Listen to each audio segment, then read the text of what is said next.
ಮಧುರ ಮಕ್ಕಳೇ, ಬಾಪ್ ದಾದಾ ಇಬ್ಬರೂ ನಿರಹಂಕಾರಿಯಾಗಿದ್ದಾರೆ, ದೇಹಿ ಅಭಿಮಾನಿಯಾಗಿದ್ದಾರೆ. ಈ ಥರ ಫಾಲೋ ಫಾದರ್ ಮಾಡಿ ಆಗ ಸದಾ ಉನ್ನತಿ ಆಗುತ್ತೆ. ಪ್ರಶ್ನೆ: ಶ್ರೇಷ್ಠ ಪದವಿಯ ಪ್ರಾಪ್ತಿಗೋಸ್ಕರ ಯಾವ ಎಚ್ಚರಿಕೆಯನ್ನು ಇಡಬೇಕು? ಶ್ರೇಷ್ಠ ಪದವಿಯ ಪ್ರಾಪ್ತಿಗೋಸ್ಕರ ಯಾವ ಎಚ್ಚರಿಕೆಯನ್ನು ಇಡಬೇಕು?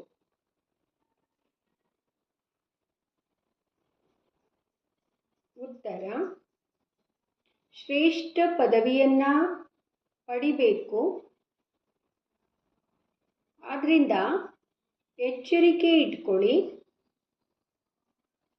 ಮನಸ್ಸಿನಿಂದಲೂ ಕೂಡ ಯಾರಿಗೂ ನನ್ನ ಮೂಲಕ ದುಃಖ ಆಗಬಾರ್ದು.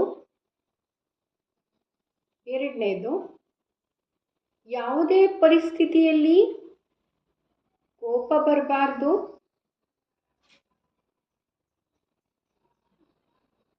ಮೂರು,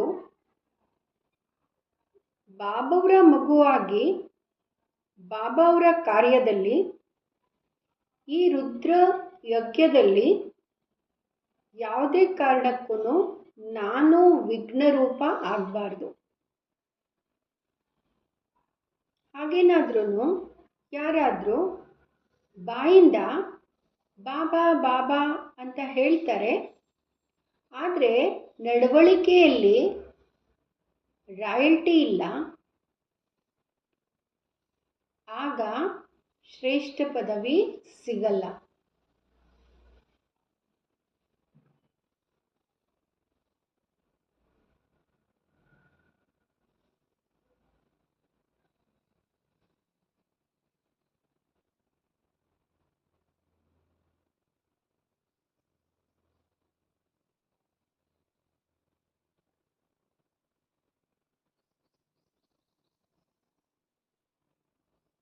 ಓಂ ಶಾಂತಿ. ಮಕ್ಕಳು ಚೆನ್ನಾಗಿ ತಿಳ್ಕೊಂಡಿದ್ದೀರಾ?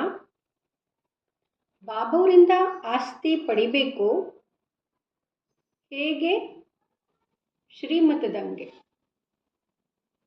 ಬಾಬಾ ಹೇಳಿದರೆ ಒಂದೇ ಗೀತಾಶಾಸ್ತ್ರ, ಅದರಲ್ಲಿ ಶ್ರೀಮತ್ ಭಗವಾನ್ ವಾಚ್ ಇದೆ.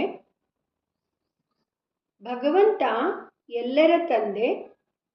ಶ್ರೀಮತ್ ಭಗವಾನ್ ವಾಚ್ ಅಂದರೆ ಭಗವಂತ ಬಂದು ಶ್ರೇಷ್ಠ ಮಾಡಿದ್ದಾರೆ, ಆದ್ದರಿಂದ ಅವರಿಗೆ ಮಹಿಮೆ ಇದೆ. ಶ್ರೀಮತ್ ಭಗವದ್ಗೀತಾ ಅಂದರೆ ಶ್ರೀಮತ್ ಭಗವಾನ್ ವಾಚ್. ಭಗವಂತ ಜರೂರಾಗಿ ಎಲ್ಲರಿಗಿಂತ ಶ್ರೇಷ್ಠ. ಶ್ರೀಮತ ಕೂಡ ಅವ್ರದ್ದೇ, ಒಂದೇ ಶಾಸ್ತ್ರದಲ್ಲಿ ಇದೆ. ಬೇರೆ ಯಾವುದೇ ಶಾಸ್ತ್ರದಲ್ಲಿ ಶ್ರೀಮತ್ ಭಗವಾನ್ ವಾಚ್ ಇಲ್ಲ. ಶ್ರೀಮತ ಯಾರ್ದು ಅದನ್ನು ಬರೆಯೋರು ಕೂಡ ತಿಳ್ಕೊಂಡಿಲ್ಲ. ಅದರಲ್ಲಿ ಏನು ತಪ್ಪಾಯಿತು ಅದನ್ನೇ ಬಾಬಾ ಬಂದು ಹೇಳ್ತಾರೆ. ರಾವಣ ರಾಜ್ಯ ಶುರುವಾಯಿತು, ರಾವಣನ ಮತದಂಗೆ ನಡೀತಾರೆ. ಎಲ್ಲದಕ್ಕಿಂತ ಮೊದಲು ದೊಡ್ಡ ತಪ್ಪು ರಾವಣನ ಮತದವರು ಮಾಡಿದ್ದಾರೆ. ರಾವಣ ಚೆನ್ನಾಗಿ ಕಪಾಳಕ್ಕೆ ಹೊಡೆದಿದ್ದಾನೆ. ಹೇಗೆ ಹೇಳಲಾಗುತ್ತೆ, ಶಂಕರ ಪ್ರೇರಕ ಬಾಂಬ್ಸ್ ಎಲ್ಲ ಮಾಡೋದಿಕ್ಕೆ.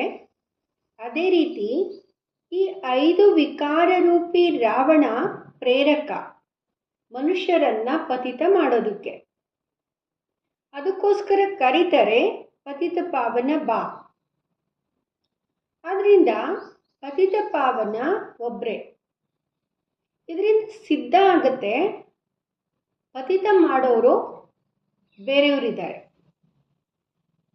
ಪಾವನ ಮಾಡೋರು ಬೇರೆಯವರು, ಇಬ್ಬರೂ ಒಬ್ಬರೇ ಅಲ್ಲ. ಈ ಮಾತನ್ನು ನೀವು ತಿಳ್ಕೊಂಡಿದ್ದೀರಾ? ಆದರೆ ನಂಬರ್ ವಾರ್ ಪುರುಷಾರ್ಥ ಅನುಸಾರ ಈ ಥರ ತಿಳ್ಕೋಬೇಡಿ. ಎಲ್ರಿಗೂ ನಿಶ್ಚಯ ಇದೆ, ಆದರೆ ನಿಶ್ಚಯ ನಂಬರ್ ವಾರಿದೆ. ಎಷ್ಟು ನಿಶ್ಚಯ ಇರುತ್ತೆ ಅಷ್ಟು ಖುಷಿ ಜಾಸ್ತಿ ಆಗುತ್ತೆ. ಬಾಬಾವರ ಮತದಂಗೆ ನಡಿಬೇಕು. ಶ್ರೀಮತದಂಗೆ ನಮ್ಮ ಸ್ವರಾಜ್ಯವನ್ನು ವಾಪಸ್ ಪಡಿಬೇಕು. ಮನುಷ್ಯರಿಂದ ದೇವತೆಗಳಾಗೋದಕ್ಕೆ ಏನು ಟೈಮ್ ಹಿಡಿಯಲ್ಲ. ನೀವು ಪುರುಷಾರ್ಥ ಮಾಡ್ತೀರಾ, ಮಮ್ಮ ಬಾಬನನ್ನು ಫಾಲೋ ಮಾಡ್ತೀರಾ. ಹೇಗೆ ಅವರು ತಮ್ಮ ಸಮಾನ ಮಾಡೋದಕ್ಕೆ ಸೇವೆ ಮಾಡ್ತಾರೆ ನೀವು ತಿಳ್ಕೊಂಡಿದ್ದೀರಾ. ನಾವು ಯಾವ ಸೇವೆ ಮಾಡಬೇಕು? ಮಮ್ಮ ಬಾಬಾ ಏನು ಸೇವೆ ಮಾಡ್ತಾರೆ? ಬಾಬಾ ಹೇಳಿದ್ದಾರೆ, ಶಿವಬಾಬಾ ಬ್ರಹ್ಮ ಬಾಬಾ ಇಬ್ಬರು ಒಟ್ಟಿಗೆ ಇದ್ದಾರೆ. ಅದರಿಂದ ತಿಳ್ಕೋಬೇಕು, ಅವರಿಬ್ಬರು ತುಂಬ ಸಮೀಪ ಇದ್ದಾರೆ. ಇವ್ರದೇ ಸಂಪೂರ್ಣ ರೂಪ ಸೂಕ್ಷ್ಮವತನದಲ್ಲಿ ತೋರಿಸಿದ್ದಾರೆ.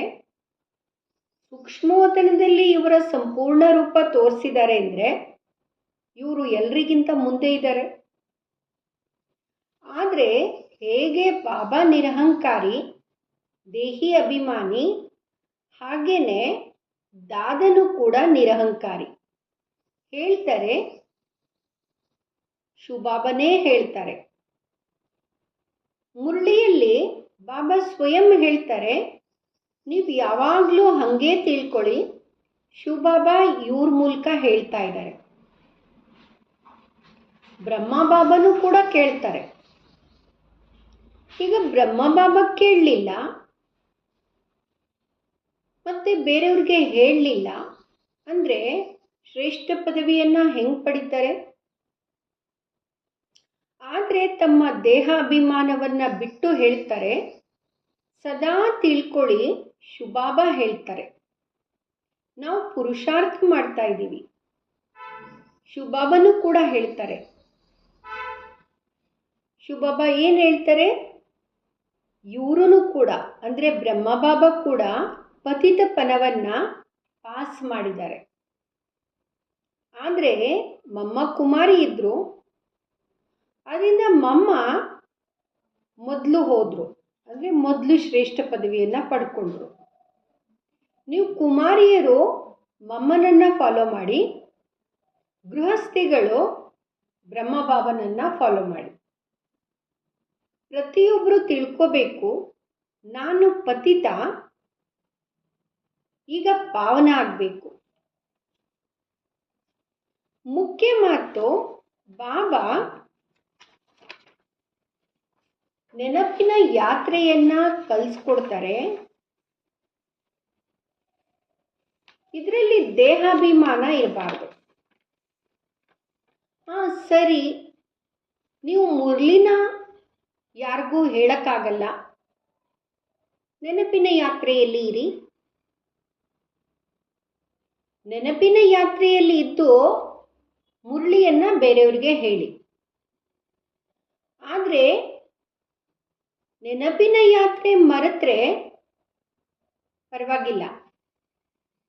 ಆಮೇಲೆ ಮುರಳಿಯನ್ನ ನಡೆಸಿ, ಮುರಳಿಯನ್ನ ಬೇರೆಯವ್ರಿಗೆ ಹೇಳಿ, ಆಮೇಲೆ ಮತ್ತೆ ಯಾತ್ರೆ ಮಾಡಿ. ಏಕೆಂದರೆ ಇವಾಗ ವಾಣಿಯಿಂದ ದೂರ ವಾನಪ್ರಸ್ಥ ಅವಸ್ಥೆಗೆ ಹೋಗಬೇಕು. ಮುಖ್ಯ ಮಾತು, ದೇಹಿ ಅಭಿಮಾನಿ ಆಗಬೇಕು, ಅಂದರೆ ಆತ್ಮಾಭಿಮಾನಿ ಆಗಬೇಕು. ಅದಕ್ಕೋಸ್ಕರ ಬಾಬಾವ್ರನ್ನ ನೆನಪು ಮಾಡಿ, ಚಕ್ರವನ್ನು ನೆನಪು ಮಾಡಿ. ಮೂರನೇದು, ಯಾರಿಗೂ ದುಃಖ ಕೊಡಬೇಡಿ. ಎಲ್ರಿಗೂ ಇದ್ದೇ ಹೇಳಿ ತಂದೆಯನ್ನು ನೆನಪು ಮಾಡಿ. ಇದು ಯಾತ್ರೆ, ನೆನಪಿನ ಯಾತ್ರೆ. ಮನುಷ್ಯರು ಯಾವಾಗ ಸತ್ತೋಗ್ತಾರೆ ಅವಾಗ ಹೇಳ್ತಾರೆ ಸ್ವರ್ಗಕ್ಕೆ ಹೋದ್ರು. ಅಜ್ಞಾನ ಕಾಲದಲ್ಲಿ ಯಾರೂ ಸ್ವರ್ಗವನ್ನು ನೆನಪು ಮಾಡಲ್ಲ. ಸ್ವರ್ಗವನ್ನು ನೆನಪು ಮಾಡೋದು ಅಂದರೆ ತಿಳ್ಕೊಳ್ತಾರೆ ಸತ್ತೋಗ್ಬೇಕು ಅಂತ. ಆದ್ದರಿಂದ ಯಾರೂ ಸ್ವರ್ಗನ ನೆನಪು ಮಾಡಲ್ಲ. ಈಗ ನಿಮ್ಮ ಮಕ್ಕಳಿಗೆ ಗೊತ್ತಿದೆ ನಾವು ವಾಪಸ್ ಹೋಗಬೇಕು.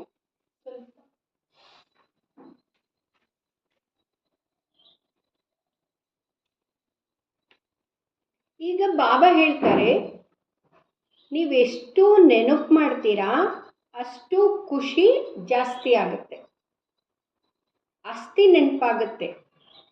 ಎಷ್ಟೆಷ್ಟು ಬಾಬನನ್ನು ನೆನಪು ಮಾಡ್ತೀರಾ ಅಷ್ಟಷ್ಟು ಹರ್ಷಿತವಾಗಿರ್ತೀರ. ಬಾಬವ್ರನ್ನ ನೆನಪು ಮಾಡಲ್ಲ, ಆಗ ಗೊಂದಲದಲ್ಲಿ ಬರ್ತೀರ, ಮೋಸ ಹೋಗ್ತೀರ.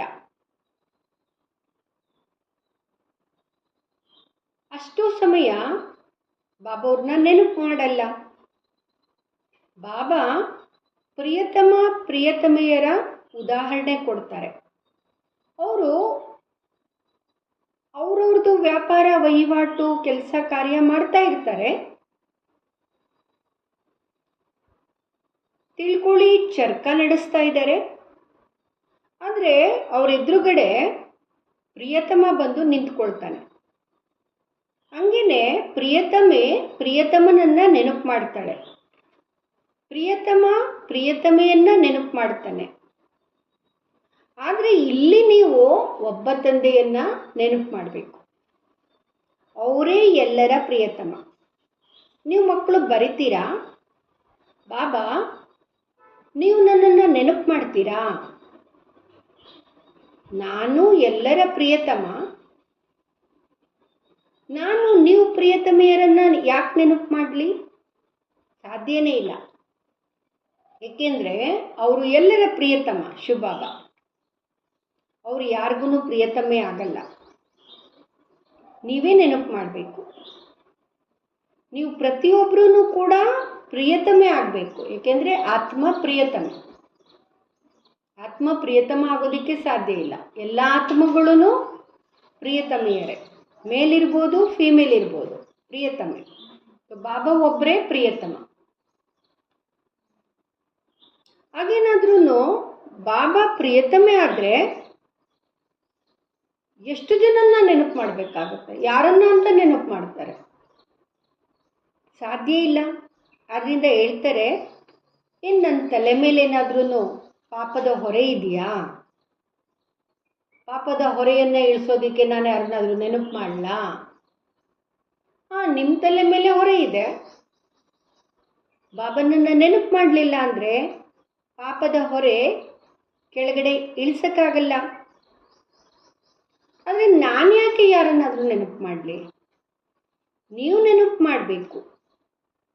ಎಷ್ಟು ನೆನಪು ಮಾಡ್ತೀರಾ ಅಷ್ಟು ಪುಣ್ಯಾತ್ಮ ಆಗ್ತೀರಾ, ಪಾಪ ನಷ್ಟ ಆಗುತ್ತೆ. ಇದು ದೊಡ್ಡ ಲಕ್ಷ್ಯ. ದೇಹಿ ಅಭಿಮಾನಿ ಆಗೋದಕ್ಕೆ ಶ್ರಮ ಪಡಬೇಕು. ಈಗ ನಿಮಗೆ ನಾಲೆಜ್ ಸಿಗ್ತಾ ಇದೆ, ನೀವು ತ್ರಿಕಾಲದರ್ಶಿ ಆಗಿದ್ದೀರಾ. ನಂಬರ್ ವಾರ್ ಪುರುಷಾರ್ಥ ಅನುಸಾರ ಇಡೀ ಚಕ್ರ ನಿಮ್ಮ ಬುದ್ಧಿಯಲ್ಲಿ ಇದೆ. ಬಾಬಾ ಹೇಳ್ತಾರೆ, ನೀವು ಲೈಟ್ ಹೌಸ್ ಆಗಿದ್ದೀರಾ. ಪ್ರತಿಯೊಬ್ಬರಿಗೆ ರಸ್ತೆಯನ್ನು ತೋರಿಸ್ತೀರಾ, ಶಾಂತಿಧಾಮ ಮತ್ತು ಸುಖಧಾಮದ್ದು. ಈ ಎಲ್ಲ ಹೊಸ ಮಾತುಗಳನ್ನು ಕೇಳ್ತೀರಾ. ಗೊತ್ತಿದೆ ನಾವು ಬರೋಬರಾಗಿ ನಾವು ಆತ್ಮಗಳು ಶಾಂತಿಧಾಮದ ವಾಸಿಗಳು. ಇಲ್ಲಿ ಪಾತ್ರ ಮಾಡೋದಕ್ಕೆ ಬಂದಿದ್ದೀವಿ. ನಾವು ಪಾತ್ರಧಾರಿಗಳು, ಆ್ಯಕ್ಟರ್ಸು. ಇದೇ ಚಿಂತನೆ ನಿಮ್ಮ ಬುದ್ಧಿಯಲ್ಲಿ ಇರಬೇಕು. ಆಗ ಮಸ್ತಿ ಇರುತ್ತೆ. ಬಾಬಾ ಹೇಳ್ತಾರೆ, ಆದಿಯಿಂದ ಹಿಡಿದು ಅಂತ್ಯದವರೆಗೂ ನಿಮ್ಮದು ಪಾತ್ರ ಇದೆ. ಈಗ ಕರ್ಮಾತೀತ ಅವಸ್ಥೆಯಲ್ಲಿ ಹೋಗಬೇಕು, ಆಮೇಲೆ ಗೋಲ್ಡನ್ ಏಜಲ್ಲಿ ಬರಬೇಕು. ಇದೇ ದುನ್ನಲ್ಲಿ, ಇದೇ ದುನ್ನು ಕಂಟಿನ್ಯೂಸ್ ಆಗಿ ಅದೇ ನೆನಪಲ್ಲಿ ಇರಬೇಕು. ಆಗ ನಿಮ್ಮದು ಕಲ್ಯಾಣ ಆಗತ್ತೆ. ಆದರೆ ಬರೀ ಪಂಡಿತ ಆಗಬಾರ್ದು. ಬೇರೆಯವ್ರಿಗೆ ಕಲಿಸ್ತಾ ಇರೋದು, ತಾನು ಮಾತ್ರ ಆ ಅವಸ್ಥೆಯಲ್ಲಿ ಇಲ್ಲ. ಆಗ ನೀವು ಯಾರಿಗೆ ಏನು ಜ್ಞಾನ ಕೊಡ್ತೀರಾ ಅದ್ರ ಪ್ರಭಾವ ಅವರಿಗೆ ಬೀಳಲ್ಲ. ತನ್ನ ಪುರುಷಾರ್ಥನೂ ಕೂಡ ಮಾಡಬೇಕು. ಬಾಬಾ ಹೇಳ್ತಾರೆ, ನಾನು ಕೂಡ ನೆನಪು ಮಾಡೋದಕ್ಕೆ ಪ್ರಯತ್ನ ಪಡ್ತೀನಿ. ಬ್ರಹ್ಮ ಬಾಬಾ ಹೇಳ್ತಾರೆ. ಆದರೆ ಒಂದೊಂದು ಸಲ ಮಾಯೆಯ ಬಿರುಗಾಳಿ ಆ ಥರ ಬರುತ್ತೆ, ಬುದ್ಧಿ ಯೋಗವನ್ನೇ ತುಂಡು ಮಾಡಾಕತ್ತೆ. ತುಂಬ ಮಕ್ಕಳು ಚಾರ್ಟ್ ಕಳಿಸ್ತಾರೆ ನನಗೆ. ಆಗ ಆಶ್ಚರ್ಯ ಆಗುತ್ತೆ, ಅಯ್ಯೋ ಇವ್ರದ್ದು ಚಾರ್ಟು ತುಂಬ ಚೆನ್ನಾಗಿದೆ, ನನಗಿಂತ ಮುಂದೆ ಹೋಗಿಬಿಡ್ತಾರೆ, ಸ್ಪೀಡ್ ಇದೆ, ಚಾರ್ಟ್ ಬರೆಯೋದ್ರಲ್ಲೇ ಬರಿತಾನೇ ಇರ್ತಾರೆ. ಈ ಥರ ಏನಾದ್ರೂ ಫಾಸ್ಟಾಗಿ ಓಡಿಬಿಟ್ರೆ ನಂಬರ್ 1 ಆಗಿಬಿಡಬೇಕು. ಆದರೆ ಆಗಲ್ಲ. ಅವ್ರು ಬರೀ ಚಾರ್ಟ್ ಬರೆಯೋದ್ರಲ್ಲೇ ಇದ್ದಾರೆ, ಬರೀ ಚಾರ್ಟ್ ಬರೀತಾರೆ ಅಷ್ಟೆ. ಆದರೆ ಈ ಥರ ಬರೆಯಲ್ಲ. ಬಾಬಾ ನಾನು ಇಷ್ಟ ಆತ್ಮಗಳಿಗೆ ತನ್ಸಮಾನ ಮಾಡಿಕೊಂಡೆ, ಅದನ್ನು ಬರೀಬೇಕು. ಬಾಬಾ ಇವ್ರು ನನಗೆ ಸರಿಯಾದ ರಸ್ತೆಯನ್ನು ತೋರಿಸಿದ್ರು, ಈ ಥರ ಸಮಾಚಾರ ಬರೆಯಲ್ಲ. ಆಗ ಬಾಬಾ ಏನು ತಿಳ್ಕೊಳ್ತಾರೆ, ಬರೀ ಚಾರ್ಟನ್ನು ಕಳಿಸೋದ್ರಲ್ಲಿ ಕೆಲಸ ಆಗಲಿಲ್ಲ, ತಮ್ಮ ಸಮಾನ ಬೇರೆಯವ್ರನ್ನೂ ಮಾಡಬೇಕು. ರೂಪ ಬಸಂತ ಎರಡೂ ಆಗಬೇಕು. ಅಂದರೆ ರೂಪ ಬಸಂತ ಅಂದರೆ ಜ್ಞಾನಿ ಮತ್ತು ಯೋಗಿ ಎರಡೂ ಆಗಬೇಕು. ಇಲ್ಲದಿದ್ರೆ ನೀವು ಬಾಪ್ ಸಮಾನ ಆಗಲ್ಲ. ರೂಪ್ ಬಿ ಬಸಂತ್ ಬಿ ಎಕ್ಯುರೇಟ್. ಜ್ಞಾನ ಯೋಗದಲ್ಲಿ ಎಕ್ಯುರೇಟ್ ಇರಬೇಕು. ಇದರಲ್ಲಿ ಶ್ರಮ ಇದೆ. ದೇಹಾಭಿಮಾನ ಸಾಯಿಸಿಬಿಡುತ್ತೆ. ರಾವಣ ದೇಹಾಭಿಮಾನಿ ಮಾಡಿದ್ದಾನೆ, ಈಗ ನೀವು ದೇಹಿ ಅಭಿಮಾನಿ ಆಗ್ತೀರಾ. ಆಮೇಲೆ ಅರ್ಧ ಕಲ್ಪದ ನಂತರ ಮಾಯಾ ರಾವಣ ದೇಹಾಭಿಮಾನಿ ಮಾಡ್ತಾನೆ. ಇವಾಗ ದೇಹಿ ಅಭಿಮಾನಿ ಆಗೋರು ತುಂಬ ಸಿಹಿ ಆಗ್ತಾರೆ. ಸಂಪೂರ್ಣ ಇನ್ನೂ ಯಾರೂ ಆಗಿಲ್ಲ. ಅದರಿಂದ ಬಾಬಾ ಯಾವಾಗಲೂ ಹೇಳ್ತಾರೆ, ಯಾರದೇ ಹೃದಯವನ್ನು ಬೇಜಾರು ಮಾಡಬೇಡಿ, ದುಃಖ ಕೊಡಬೇಡಿ, ಎಲ್ರಿಗೂ ಬಾಬಾವ್ರ ಪರಿಚಯ ಕೊಡಿ. ಇವಾಗ ಮಾತುಕತೆಯಲ್ಲಿನೂ ಕೂಡ ರಾಯಲ್ಟಿ ಇರಬೇಕು. ಈಶ್ವರೀಯ ಸಂತಾನರ ಬಾಯಿಂದ ಸದಾ ರತ್ನಗಳು ಉದುರಬೇಕು. ನೀವು ಮನುಷ್ಯರಿಗೆ ಜೀವದಾನ ಕೊಡ್ತೀರಾ, ರಸ್ತೆಯನ್ನು ತೋರಿಸ್ತೀರಾ, ಅದರಿಂದ ಜ್ಞಾನ ಹೇಳಬೇಕು. ನೀವು ಪರಮಾತ್ಮನ ಮಕ್ಕಳಾಗಿದ್ದೀರಾ, ಅವರಿಂದ ಸ್ವರ್ಗದ ರಾಜ್ಯ ಸಿಗುತ್ತೆ. ಹಂಗಾದ್ರೆ ಈಗ ಯಾಕಿಲ್ಲ ಆಸ್ತಿ? ನೆನಪು ಮಾಡ್ಕೊಳ್ಳಿ, ಬಾಬಾವರಿಂದ ಆಸ್ತಿ ಸಿಕ್ಕಿತ್ತು. ನೀವು ಭಾರತವಾಸಿಗಳು ದೇವಿ ದೇವತೆಗಳಾಗಿದ್ರಿ, ನೀವೇನೇ 84 ಜನ್ಮ ಪಡ್ಕೊಂಡ್ರಿ. ನೀವು ತಿಳ್ಕೊಳ್ಳಿ, ನಾವೇನೇ ಲಕ್ಷ್ಮೀ ನಾರಾಯಣರ ಕುಲದಲ್ಲಿದ್ವಿ, ಹಿಂಗೆ ತಿಳ್ಕೊಳ್ಳಿ ಅಂತ ಹೇಳ್ತಾರೆ. ನಾವೇನೇ ಲಕ್ಷ್ಮೀ ನಾರಾಯಣರ ಕುಲದವರು. ನಿಮ್ಮನ್ನ ನೀವು ಕಡಿಮೆ ಯಾಕೆ ತಿಳ್ಕೊಳ್ತೀರಾ? ಹೇಳ್ತೀರಾ, ಬಾಬಾ ಎಲ್ಲರೂ ಆಗ್ಬಿಡ್ತಾರಾ? ಆಗ ಬಾಬಾ ತಿಳ್ಕೊಳ್ತಾರೆ, ಇವರು ನನ್ನ ಕುಲದವ್ರಲ್ಲ. ಅಭಿಸೇ ತಿರಕ್ನೆ ಲಗ್ ಪಡೆ. ಇನ್ನೂ ಪುರುಷಾರ್ಥನೇ ಶುರು ಮಾಡಿಲ್ಲ, ಇವಾಗಲೇ ಅಂದರೆ ಈಗಲೇ ಕನ್ಫ್ಯೂಸ್ ಆಗ್ತಾ ಇದ್ದಾರೆ. ನೀವು 84 ಜನ್ಮ ಪಡ್ಕೊಂಡಿದ್ದೀರಾ. ಬಾಬಾ 21 ಜನ್ಮಕ್ಕೆ ಪ್ರಾರಬ್ಧವನ್ನು ಜಮಾ ಮಾಡಿಸ್ತಾ ಇದ್ದಾರೆ. ಅದನ್ನು ತಿಂದು ಉಂಡ್ಕೊಂಡು ಸಮಾಪ್ತಿ ಮಾಡಿದ್ರಿ. ಆವಾಗ ತುಕ್ಕು ಹಿಡಿತಾ ತಮೋಪ್ರಧಾನ ಆದ್ರಿ, ಕವಡೆ ಸಮಾನ ಆದ್ರಿ. ಭಾರತ 100% ಸಾಲ್ವೆಂಟ್ ಇತ್ತು. ಇವರಿಗೆ ಆಸ್ತಿ ಎಲ್ಲಿಂದ ಸಿಕ್ತು ಇಷ್ಟೊಂದು? ಇವಾಗ ಆ್ಯಕ್ಟರ್ಸೇ ಹೇಳಬೇಕು, ಮನುಷ್ಯರೇ ಆ್ಯಕ್ಟರು, ಪಾತ್ರಧಾರಿಗಳು. ಅವ್ರಿಗೆ ಗೊತ್ತಿರಬೇಕು, ಈ ಲಕ್ಷ್ಮೀನಾರಾಯಣರಿಗೆ ಬಾದ್ಶಾಹಿ ಎಲ್ಲಿಂದ ಸಿಕ್ತು. ಎಷ್ಟೊಂದು ಒಳ್ಳೊಳ್ಳೆ ಪಾಯಿಂಟ್ಸ್ ಹೇಳ್ತಾರೆ ಬಾಬಾ. ಅಂದರೆ ಅವರ ಹಿಂದಿನ ಜನ್ಮದಲ್ಲಿ ಅವರು ರಾಜ್ಯಭಾಗ್ಯವನ್ನು ಶಿವಬಾಬರಿಂದ ಪಡ್ಕೊಂಡ್ರು. ಬಾಬನೇ ಪತಿತ ಪಾವನ ಶಿವಬಾಬಾ. ಬಾಬಾ ಹೇಳ್ತಾರೆ, ನಾನು ನಿಮಗೆ ಕರ್ಮ ಅಕರ್ಮ ವಿಕರ್ಮದ ಗತಿಯನ್ನು ಹೇಳ್ತೀನಿ. ನೆನಪಿದೆಯಾ? ನಾನು ಅವತ್ತು ಹೇಳಿದ್ನಲ್ಲ, ಕರ್ಮ ಅಕರ್ಮ ವಿಕರ್ಮದ ಗತಿ ಅವತ್ತು ಹೇಳಿದ್ನಲ್ಲ, ನೆನಪಿದೆಯಾ? ಬರ್ಕೊಂಡಿದ್ದೀನಿ. ನೆನಪಿಲ್ವಾ? ಇನ್ನೊಂದು ಸಲ ಹೇಳ್ತೀನಿ. ರಾವಣನ ರಾಜ್ಯದಲ್ಲಿ ಮನುಷ್ಯರ ಕರ್ಮ ವಿಕರ್ಮ ಆಗುತ್ತೆ. ನೋಡಿ, ಬಾಬಾ ಸಿಂಪಲ್ ಆಗಿ ಹೇಳ್ತಾ ಇದ್ದಾರೆ. ರಾವಣನ ರಾಜ್ಯದಲ್ಲಿ ಮನುಷ್ಯರು ಏನು ಕರ್ಮ ಮಾಡಿದ್ರೂ ವಿಕರ್ಮ ಆಗುತ್ತೆ. ಸತ್ಯುಗದಲ್ಲಿ ಕರ್ಮ ಅಕರ್ಮ ಆಗುತ್ತೆ, ಏಕೆಂದರೆ ಅಲ್ಲಿ ದೈವಿ ಸೃಷ್ಟಿ. ನಾನು ರಚಯಿತ, ನಾನು ಸಂಗಮದಲ್ಲಿ ಬರ್ತೀನಿ. ಇದು ರಾವಣ ರಾಜ್ಯ, ಅದು ಈಶ್ವರೀಯ ರಾಜ್ಯ. ಸತ್ಯುತ್ರೇತ ಈಶ್ವರೀಯ ರಾಜ್ಯ. ಈಗ ಈಶ್ವರ ಸ್ಥಾಪನೆ ಮಾಡ್ತಾ ಇದ್ದಾರೆ. ನೀವೆಲ್ಲ ಈಶ್ವರನ ಮಕ್ಕಳು. ನಿಮಗೆ ಆಸ್ತಿ ಸಿಗ್ತಾ ಇದೆ. ಭಾರತವಾಸಿಗಳೇ ಸಾಲ್ವೆಂಟ್ ಆಗಿದ್ರು, ಈಗ ಇನ್ಸಾಲ್ವೆಂಟ್ ಆಗಿದ್ದಾರೆ. ಸಾಲ್ವೆಂಟ್ ಅಂದರೆ ಇನ್ಸಾಲ್ವೆಂಟು ಅಂದರೆ ಸಾಲ್ವೆಂಟು ಅಂದರೆ ಸಾಹುಕಾರರಾಗಿದ್ದರು. ಇನ್ಸಾಲ್ವೆಂಟು ಅಂತ ಹೇಳಿದ್ರೆ ಇವಾಗ ದಿವಾಳಿ ಆಗಿದ್ದಾರೆ, ಅಂದರೆ ಪಾಪರಾಗಿದ್ದಾರೆ, ಏನೂ ಇಲ್ಲ. ಇದು ಮಾಡಲ್ಪಟ್ಟ ಡ್ರಾಮಾ ಆಗಿದೆ. ಇದರಲ್ಲಿ ವ್ಯತ್ಯಾಸ ಇಲ್ಲ. ಎಲ್ಲರ ವೃಕ್ಷ ತಮ್ಮದೇ. ಇದು ವೆರೈಟಿ ವೃಕ್ಷ ಆಗಿದೆ. ದೇವತಾ ಧರ್ಮದವರು ಮತ್ತು ದೇವತಾ ಧರ್ಮದಲ್ಲೇ ಬರ್ತಾರೆ. ಕ್ರಿಶ್ಚಿಯನ್ ಧರ್ಮದವರು ತಮ್ಮ ಧರ್ಮದಲ್ಲಿ ಖುಷಿಯಾಗಿದ್ದಾರೆ. ಅವರು ಬೇರೆಯವ್ರನ್ನೂ ಕೂಡ ತಮ್ಮ ಧರ್ಮಕ್ಕೆ ಎಳ್ಕೊಳ್ತಾ ಇರ್ತಾರೆ. ಆದರೆ ಭಾರತವಾಸಿಗಳು ತಮ್ಮ ಧರ್ಮವನ್ನು ಮರೆತು ಬೇರೆ ಧರ್ಮಗಳಲ್ಲಿ ಹೋಗ್ಬಿಡ್ತಾರೆ. ಈಗ ಫಾರಿನ್ನಿಗೆ ನೌಕರಿಗೋಸ್ಕರ ಎಷ್ಟೊಂದು ಜನ ಹೋಗ್ತಾರೆ, ಏಕೆಂದರೆ ಅಲ್ಲಿ ಸಂಪಾದನೆ ಜಾಸ್ತಿ ಆಗುತ್ತೆ. ಡ್ರಾಮಾ ಆಶ್ಚರ್ಯಕರವಾಗಿದೆ. ಇದನ್ನು ತಿಳ್ಕೊಳ್ಳೋದಕ್ಕೆ ಒಳ್ಳೆ ಬುದ್ಧಿ ಬೇಕು. ವಿಚಾರ ಸಾಗರ ಮಂಥನ ಮಾಡೋದ್ರಿಂದ ಎಲ್ಲ ತಿಳ್ಕೊಳ್ತೀರ. ಇದು ಮಾಡಲ್ಪಟ್ಟ ಅನಾದಿ ಡ್ರಾಮಾ ಆಗಿದೆ. ನೀವು ಮಕ್ಕಳು ತಮ್ಮ ಸಮಾನ ಸದಾ ಸುಖಿ ಮಾಡಬೇಕು ಬೇರೆಯವ್ರನ್ನು.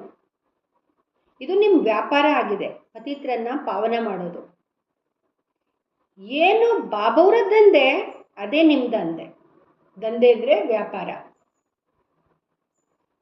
ನಿಮ್ಮ ಮುಖ ಯಾವಾಗ್ಲೂ ದೇವತೆಗಳ ಥರ ಹರ್ಷಿತ ಆಗಿರಬೇಕು, ಖುಷಿಯಿಂದ. ನಿಮಗೆ ಗೊತ್ತಿದೆ, ನಾವು ವಿಶ್ವದ ಮಾಲೀಕರಾಗ್ತೀವಿ. ನೀವು ಲವ್ಲಿ ಚಿಲ್ಡ್ರನ್. ಕೋಪದ ಮೇಲೆ ತುಂಬ ಸಾವಧಾನಿ ಇಟ್ಕೊಳ್ಳಿ. ಬಾಬಾ ಬಂದಿದ್ದಾರೆ ಮಕ್ಕಳಿಗೆ ಸುಖದ ಆಸ್ತಿಯನ್ನು ಕೊಡೋದಕ್ಕೆ. ಸ್ವರ್ಗದ ರಸ್ತೆಯನ್ನು ಎಲ್ರಿಗೂ ತೋರಿಸ್ತಾ ಇದ್ದಾರೆ. ಬಾಬಾ ಸುಖಕರ್ತ ದುಃಖಹರ್ತ ಆಗಿದ್ದಾರೆ. ಅದರಿಂದ ನೀವು ಕೂಡ ಸುಖಕರ್ತ ಆಗಿ, ಅಂದರೆ ಸುಖನ ಕೊಡೋರಾಗಿ. ಯಾರಿಗೂ ದುಃಖ ಕೊಡಬೇಡಿ. ದುಃಖ ಕೊಟ್ಟರೆ ನಿಮಗೆ ಶಿಕ್ಷೆ 100 ಪಟ್ಟು ಸಿಗುತ್ತೆ. 1 ಪಟ್ಟು ದುಃಖ ಯಾರಿಗಾದ್ರೂ ಕೊಟ್ಟರೆ ನಿಮಗೆ 100 ಪಟ್ಟು ದುಃಖ ಜಾಸ್ತಿ ಸಿಗುತ್ತೆ. ಯಾರೂ ಕೂಡ ಶಿಕ್ಷೆಯಿಂದ ತಪ್ಪಿಸ್ಕೊಳ್ಳೋಕ್ಕಾಗಲ್ಲ. ಆದರೂ ಬಾಬವ್ರ ಮಕ್ಕಳಿಗೆ ಕಾಸಾಗಿ ಟ್ರಿಬ್ಯುನಲ್ ಕೂತ್ಕೊಳ್ಳುತ್ತೆ ಲಾಸ್ಟಲ್ಲಿ. ಟ್ರಿಬ್ಯುನಲ್ ಅಂದರೆ ಗೊತ್ತಾ? ಕಾಸಾಗಿ ಬಾಬವ್ರ ಮಕ್ಕಳಿಗೆ ಲಾಸ್ಟಲ್ಲಿ ಟ್ರಿಬ್ಯುನಲ್ ಕೂತ್ಕೊಳ್ಳುತ್ತೆ ಅಂತ ಬಾಬಾ ಯಾವಾಗಲೂ ಹೇಳ್ತಾರೆ. ಟ್ರಿಬ್ಯುನಲ್ ಅಂದರೆ ಏನು?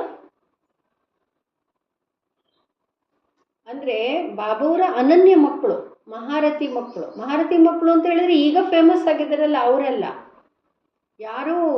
ಯಾರಿಗೆ ಬಾಬಾ ನಂಬರ್ ಕೊಡ್ತಾರೆ, ಇವರು ಮಹಾರಥಿಗಳು ಅಂತ 3 ಜನ ಕೂತ್ಕೊಳ್ತಾರೆ. ಅವರು ಲಾಸ್ಟಲ್ಲಿ ಎಲ್ಲ ವಿಚಾರಣೆ ತಗೊಳ್ತಾರೆ ಒಬ್ಬೊಬ್ರದನ್ನು. ಅದಕ್ಕೆ ಹೇಳ್ತಾರೆ ಟ್ರಿಬ್ಯುನಲ್ ಅಂತ. ಟ್ರಿಬ್ಯುನಲ್ ಕೂತ್ಕೊಂಡು ಹೇಳ್ತಾರೆ, ನೀನು ಯಜ್ಞಕ್ಕೆ ಸೇವೆಗೆ ವಿಘ್ನ ಹಾಕದೆ ಈಗ ನಿನಗೆ ತುಂಬ ಶಿಕ್ಷೆ ಸಿಗತ್ತೆ. ಕಲ್ಪಾಂತರ ನೀವು ಸಾಕ್ಷಾತ್ಕಾರ ಮಾಡ್ತೀರಾ. ಇವರು ಎಲ್ರಿಗೂ ಗೊತ್ತಾಗುತ್ತೆ, ಯಾರು ಏನಾಗ್ತಾರೆ ಎಲ್ರಿಗೂ ಗೊತ್ತಾಗುತ್ತೆ. ಹಿಂದೆ ನೀವು ನೋಡ್ತಾ ಇದ್ರಿ, ಸಾಕ್ಷಾತ್ಕಾರ ಆಗ್ತಾ ಇತ್ತು. ಆಗ ಬಾಬಾ ಹೇಳೋದಿಕ್ಕೆ ಬಿಡ್ತಿರ್ಲಿಲ್ಲ. ಹೇಳ್ತಾ ಇದ್ರು ಯಾರಿಗೂ ಏನು ಹೇಳಬೇಡಿ ಅಂತ. ಅಂತಿಮ ಸಮಯದಲ್ಲಿ ಅಕ್ಯುರೇಟ್ ಆಗಿ ಗೊತ್ತಾಗುತ್ತೆ. ಮುಂದೆ ಹೋಗ್ತಾ ಹೋಗ್ತಾ ಜೋರಾಗಿ ಎಲ್ರಿಗೂ ಸಾಕ್ಷಾತ್ಕಾರ ಆಗುತ್ತೆ. ವೃದ್ಧಿ ಆಗುತ್ತೆ. ಆಬೋವರೆಗೂ ಕ್ಯೂ ನಿಂತ್ಕೊಳ್ಳುತ್ತೆ. ಆದರೆ ಬಾಬೋರ ಜೊತೆ ಮಿಲನ ಮಾಡೋಕ್ಕಾಗಲ್ಲ. ಆಗ ಹೇಳ್ತಾರೆ, ಆಹೋ ಪ್ರಭು ತೇರಿ ಲೀಲಾ. ಇದನ್ನು ಕೂಡ ಹೇಳಲಾಗುತ್ತೆ.